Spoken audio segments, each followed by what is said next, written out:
গোপাল হয়ে ভক্ত হয়ে দাঁড়িয়ে দাঁড়িয়ে হরিনাম প্রচার করলেন। শাস্ত্রে বললেন একবার হরিনামে নাকি যত পাপ করে জীবের সাধ্য নাই, জীব তত পাপ করে।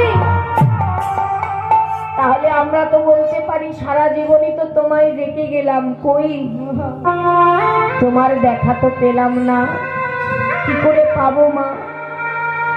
ইহ জগতের মায়ার জালে জড়িয়ে এই নয়নটা তো মৃত ব্যক্তির সমান হয়ে গেছে, এই নয়নটা তো খোলা নেই, মৃত ব্যক্তির ন্যায় বন্ধ হয়ে গেছে।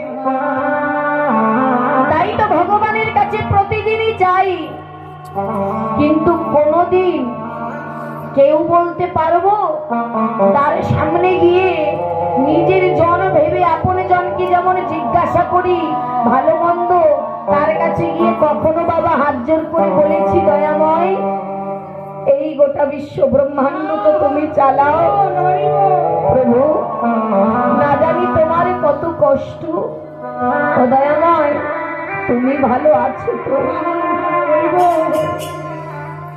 তুমি ভালো আছো তো প্রভু? কোনদিন কেউ জিজ্ঞাসা করি মা? করি না, কারণ তাকে তো সেই আপনজন ভাবতেই পারলাম না।